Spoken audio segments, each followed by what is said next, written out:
Welcome to a new chapter of In Perspective. I have the pleasure of meeting virtually today Mr. Robert Jenkins, Associate Director and Chief of Education for UNICEF. UNICEF has been all over Africa, the Middle East, and Asia over the last few years. How do you see the role of UNICEF in providing better opportunities for youth? Maybe just if you don't mind, let me take a minute and just frame it from an education's perspective.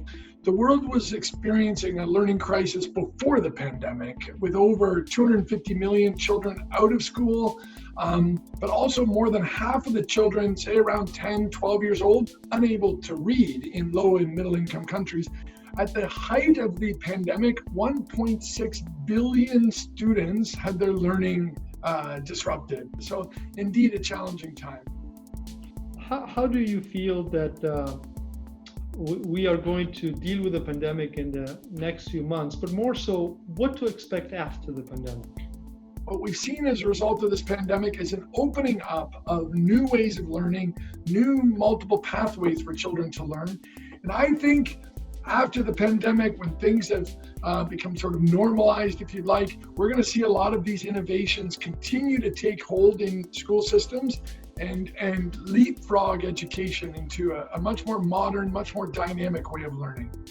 Well said. And you have this powerful statement that says, every child has the right to learn. And typically when we think of this phrase, you think about getting kids to school, but not so much about what happens when they get to school.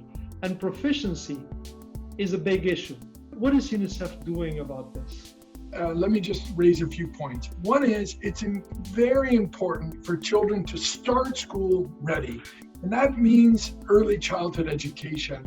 And I think there's some recipes for success that we're seeing. One is measuring learning outcome. The second is teaching at the right level. The last thing I'll mention linked to holistic needs is protection. Very powerful message, Robert, from right to learn to proficiency to well-being of the kid or the youth, and then the protection. But there is a greater good for the society, and that is the fact that when you have an educated youth, there is a long-term impact in the well-being of the society in which this person participates. What's the thinking regarding that concept?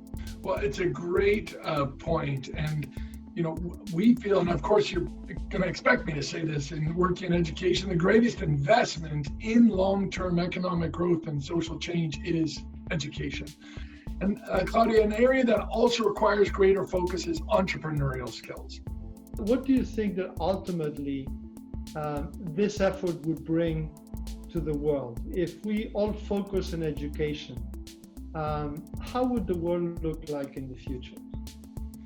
I think education is the great equalizer, Claudia. If we enable every child to have the same level of access to the equal high quality learning opportunities through multiple pathways where it follows their own dreams and interests, all children would be enabled to realize their full potential. And by doing so, they would be engines for positive social change within their households, within their communities, within their countries. Very interesting, Robert, and thank you again for joining us in this new chapter of In Perspective. Thanks for having me. All the best. Thank you very much.